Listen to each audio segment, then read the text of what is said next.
우리는 가끔 주변 이들의 신앙 간증을 우리가 듣게 될 때가 있을 것입니다. 사람들의 그 간증을 듣다 보면 여러분은 혹시 어떠한 생각을 하게 되시나요?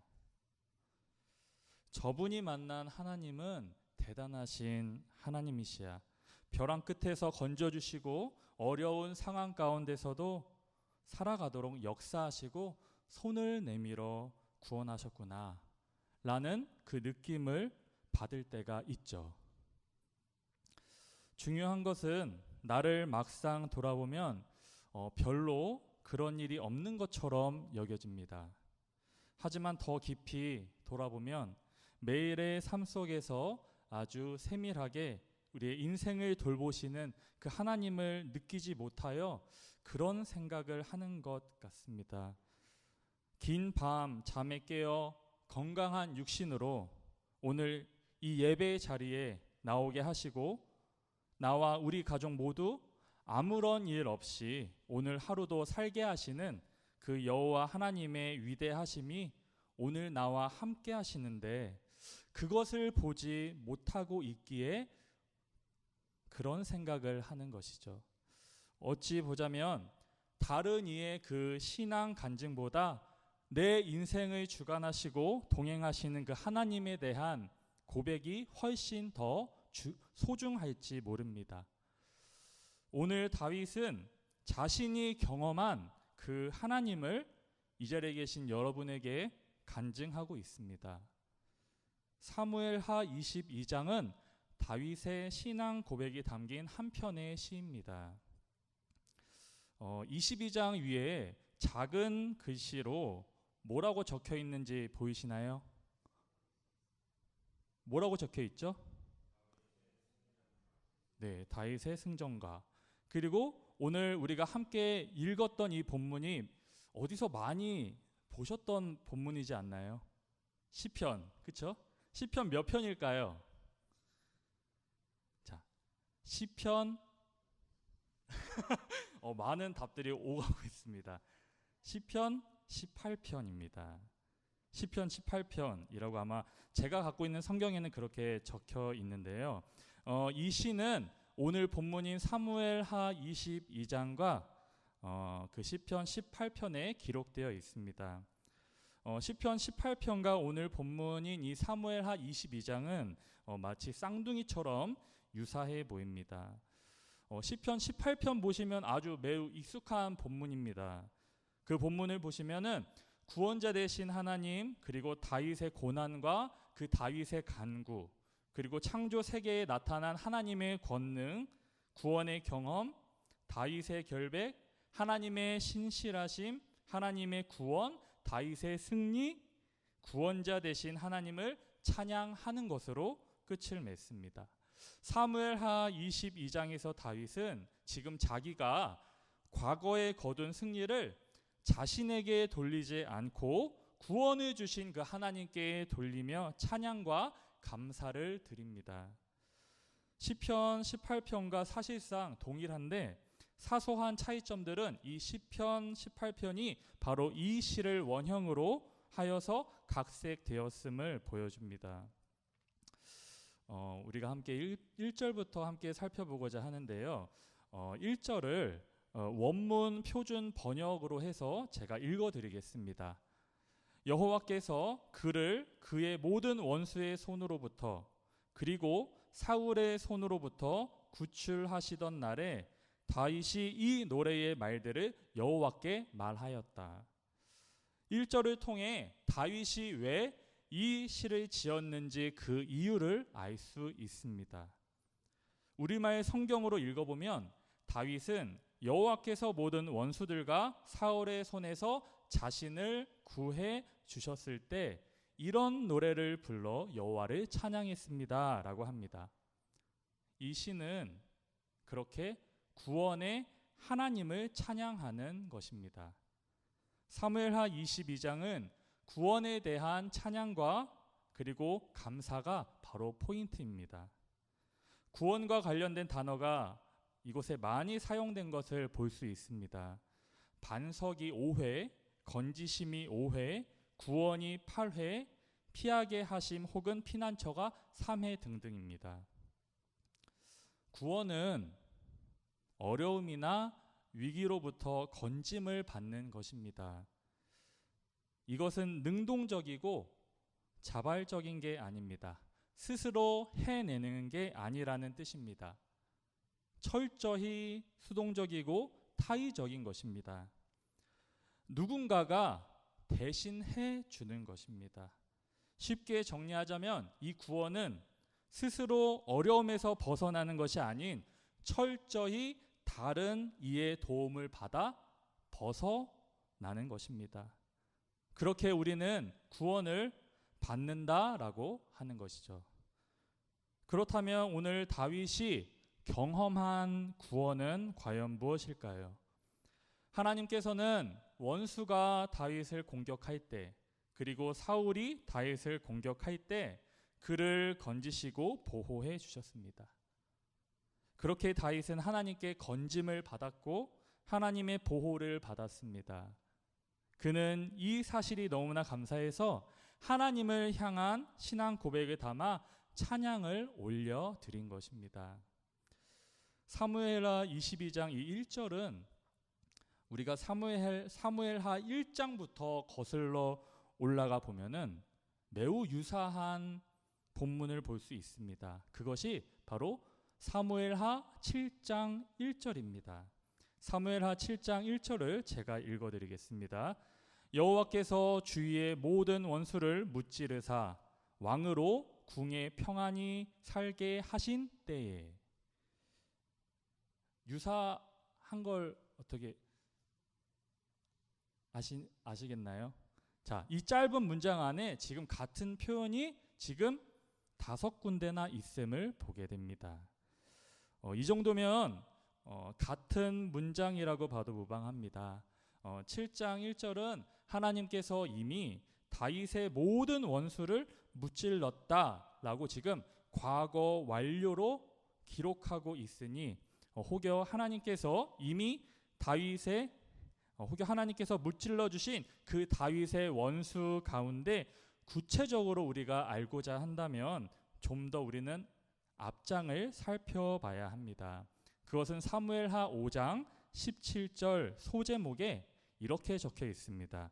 다윗이 블레셋을 쳐서 이기다. 성도님들도 다 아시다시피 블레셋은 오래전부터 지금 이스라엘을 괴롭혀 오던 민족입니다. 어찌 보자면 천적 같은 그 존재인 이 블레셋은 그야말로 다윗과 그리고 이스라엘에게 있어 대표적인 원수라고 여겨집니다. 사무엘하 8장에 보면은 블레셋을 다윗이 완전한 승리를 거두었음을 볼 수 있습니다. 그래서 무엇이 중요한가?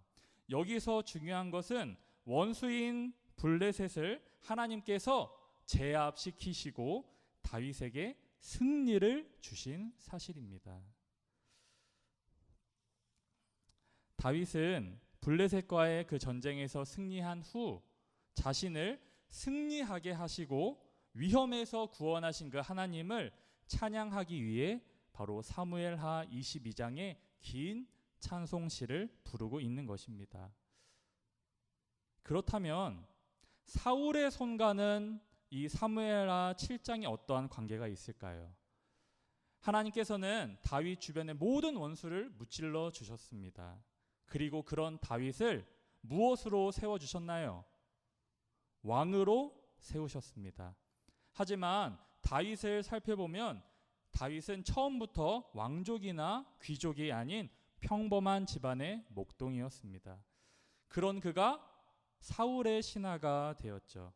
처음에는 사울에게 총애를 받았지만 여러분도 다 아시는 바와 같이 시간이 흘러 다윗을 시기하고 질투하여 끝내는 그 다윗을 죽이려고까지 합니다. 사울에게 있어 다윗은 마치 원수와 같은 존재였던 것이죠. 그런 사울은 블레셋과의 전쟁에서 목숨을 잃게 됩니다. 이후에 왕권을 놓고 오랜 시간 사울의 아들인 이스보셋과 전쟁을 벌입니다. 결국에는 이 다윗이 전쟁에서 이기고 그의 왕권이 강건해질 수 있었던 것은 바로 하나님께서 그와 함께 하셨기 때문입니다. 하나님은 다윗에게 있어 구원자 되십니다. 다윗이 거둔 승리는 다름 아닌 여호와께서 베푸신 구원입니다. 다윗은 자기에게 승리를 주신 그 하나님께 감사와 찬양을 드림으로써 자신의 승리를 기립니다. 다윗에게 영광이 아닌 하나님께 영광은 바로 이 시의 특징일 뿐만 아니라 다윗의 그 역사에 대한 하나님 중심적 평가이기도 합니다. 다윗에게 있어 그 인생의 큰 어려움과 고난이 지나가고 난 후에 모든 원수와 사울의 손에서 건지신 이후 지금까지 함께 하신 그 하나님을 돌아보고 고백하고 있는 것입니다. 삶의 자리마다 역사하셨던 그 하나님을 반추하고 돌이켜보며 형통케 하신 그 하나님은 어떤 하나님이신지 간증하고 있는 것입니다.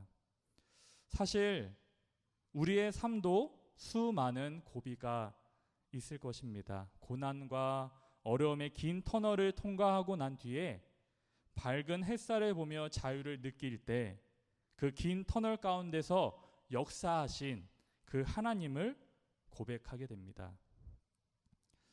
다윗은 어떠한 상황에서건 하나님에 대한 찬양을 놓지 않았습니다.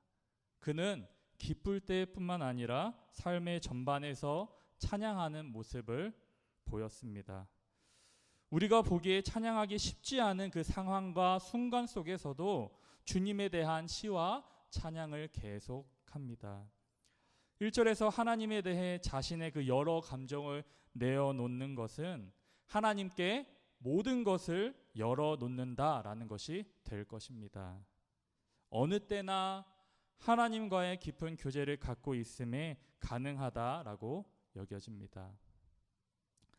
그렇다면 이 자리에 계신 우리 성도님들은 얼마나 하나님을 찬양하며 살고 계십니까? 오늘 하루 생활하며 얼마나 주님과 대화하며 사셨나요?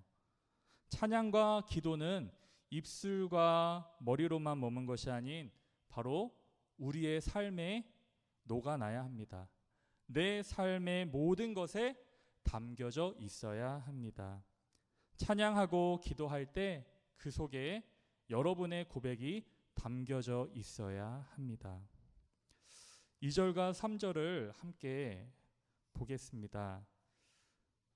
2절과 3절을 제가 원문 표준 번역으로 읽어드리겠습니다. 2절입니다. 여호와는 나의 반석, 나의 요새, 나를 구원하신 자이시라. 3절. 여호와는 나의 바위이시니 내가 그분 안에 피할 것이라. 나의 방패, 나의 구원의 뿔, 나의 피난처이시오. 나의 피할 곳이며 나의 구원자이시니 주께서 나를 폭력에서 구원하셨도다. 2절과 3절에서 우리가 발견할 수 있는 것은 나의 라는 말의 반복입니다. 굉장히 많죠. 다윗은 지금까지 경험한 하나님을 타인의 하나님이나 다른 이의 하나님으로 고백하고 있는 것이 아닌 바로 나의 하나님으로 분명히 고백하고 있습니다. 나의 반석, 나의 요새, 나의 방패, 나의 피난처 등 이 자리에 계신 성도님들도 그렇지 않습니까? 타인의 하나님이 아닌 나의 하나님으로 고백하고 계시지 않으십니까? 다윗의 생애에 있어 오늘 본문을 보면 그는 입술로만 그치지 않고 삶으로 살아가려고 철저하게 노력했다라는 것을 발견하게 됩니다. 철저히 하나님의 그 말씀을 신뢰했고 하나님의 방법대로 살려 했던 하나님의 사람이라는 것입니다. 누구나 찬양과 기도할 수 있습니다. 하지만 문제는 진정 하나님께 의뢰하며 살고 있냐라는 것입니다. 오늘 말씀과 같이 다윗은 늘 주님만을 의뢰하며 살았습니다. 원수의 손과 사울에서 쫓기던 그 암울하고 긴 세월 동안에도 철저하게 자신의 뜻이 아닌 하나님의 뜻을 쫓아 살고자 했습니다. 그렇기에 하나님은 그분의 방법으로 그를 구원하시고 왕의 자리까지 이끄셨던 것입니다. 비록 그가 밧세바 사건 같은 엄청난 죄를 범했음에도 그가 하나님의 분노하심에 즉각적으로 어떠한 변명 없이 엎드러졌기에 하나님은 그를 당신의 마음에 합한 자라고까지 말씀하신 것입니다. 그러한 다윗의 신앙 고백은 바로 오늘 본문에서 하나님이 그에게 어떠한 분이신지를 잘 보여주고 있습니다. 22장 7절 말씀에 내가 환난 중에서 여호와께 아뢰며 나의 하나님께 아뢰었나니 그가 그의 성전에서 내 소리를 들으시며 나의 부르짖음이 그의 귀에 들렸도다 하십니다. 다윗은 위기의 순간 하나님께 아뢰는 것을 볼 수 있습니다. 다윗은 하나님 앞에 철저한 종의 모습을 보입니다. 모든 결정과 모든 권한은 오직 주권자이신 하나님께 있다라는 것을 보여줍니다. 다윗은 절체절명의 그 상황들 속에서 자신의 종됨을, 하나님의 주인 되심을 결코 잊지 않았습니다. 그렇기에 자의적인 행동을 취하지 않고 모든 상황을 하나님께 아뢰며 하나님의 지시를 기다릴 수 있었던 것입니다. 주인 되신 주님께 모든 상황을 아뢰고 기다리는 것은 곧 주님의 역사하심으로 연결되며 마침내는 승전가를 부르게 되는 승리의 발판으로 작용하게 될 것입니다. 22장 32절입니다. 여호와 외에 누가 하나님이며 우리 하나님 외에 누가 반석이냐. 숱한 생사의 그 고비를 넘기며 다윗이 경험하고 체험한 것은 바로 하나님 한 분 외에는 진정한 하나님이 없다라는 사실입니다. 그 무엇도 그 누구도 하나님일 수는 없고 하나님이 될 수도 없다는 오직 여호와만이 유일한 참 구원의 하나님이시라는 것이 바로 오늘 다윗의 신앙 고백이었습니다. 다윗이 모든 적들로부터 승리하게 된 이후에 구원의 주이신 그 여호와를 찬양하기 위해 회고하며 부른 승전가입니다. 다윗은 자신의 그 암담했던 순간을 여호와 하나님과의 진한 만남을 통해 그분의 인도하심을 경험했고 문제를 해결했다라는 것을 기쁨으로 노래하고 있습니다. 다윗은 특별히 하나님의 성품을 깊게 알아가며 그분의 임재 가운데 기쁨으로 머물렀음을 알 수 있습니다. 그의 인생 여정 속에서 어떻게 그가 길을 잃지 않고 주님이 원하시는 길을 갈 수 있었는가를 우리는 바로 오늘 본문을 통해 확인할 수 있었습니다. 진정 하나님은 다윗의 구원자 되십니다. 사랑하는 성도 여러분, 우리는 살면서 알 수 없는 수많은 위기야 그리고 어려움에 놓이곤 합니다. 마찬가지로 다윗에게 있어서도 그의 인생에 있어 많은 위기가 있었습니다. 다윗을 치려는 불같은 그 세력들이 있었죠. 전에 말씀드린 바와 같이 대표적인 사람이 바로 사울이죠. 사울의 군대는 그 다윗을 잡기 위해서 집요하게 추적합니다. 다윗은 사울의 군대를 피하여 광야 황무지로 갔습니다. 불의의 세력들이 날뛰며 사망의 올무가 그 다윗을 겨냥하고 있었습니다. 그와 같은 긴급한 상황에서 다윗이 피한 곳은 어디였나요? 하나님 품이었습니다. 우리의 삶을 둘러싸고 있는 불의의 홍수와 그리고 사망의 물결이 있습니다. 나를 잡고자 곳곳에 만들어진 사망의 올무가 보입니다. 이런 위험 속에서 내게 피난처가 되는 것은 큰 축복입니다. 나를 넘어뜨리려고 흔드는 사람들이 있습니다. 아무리 나의 털을 흔들어도 꼼짝하지 않습니다. 하나님께서 나의 견고한 바위 되시기 때문입니다. 많은 적들이 나를 해하려고 화살을 날리고 칼과 창으로 찌르려 해도 나를 해하지 못합니다. 하나님께서 견고한 방패 되시기 때문입니다. 나를 해하려는 세력이 몰려와도 하나님의 강력한 뿔로 한 번에 날려버리십니다. 다윗의 하나님을 향한 그 노래를 통해 후대의 우리에게까지 다윗에게 역사하셨던 하나님의 은혜를 실감나게 알 수 있습니다. 그런데 그것만으로는 충분치 않습니다.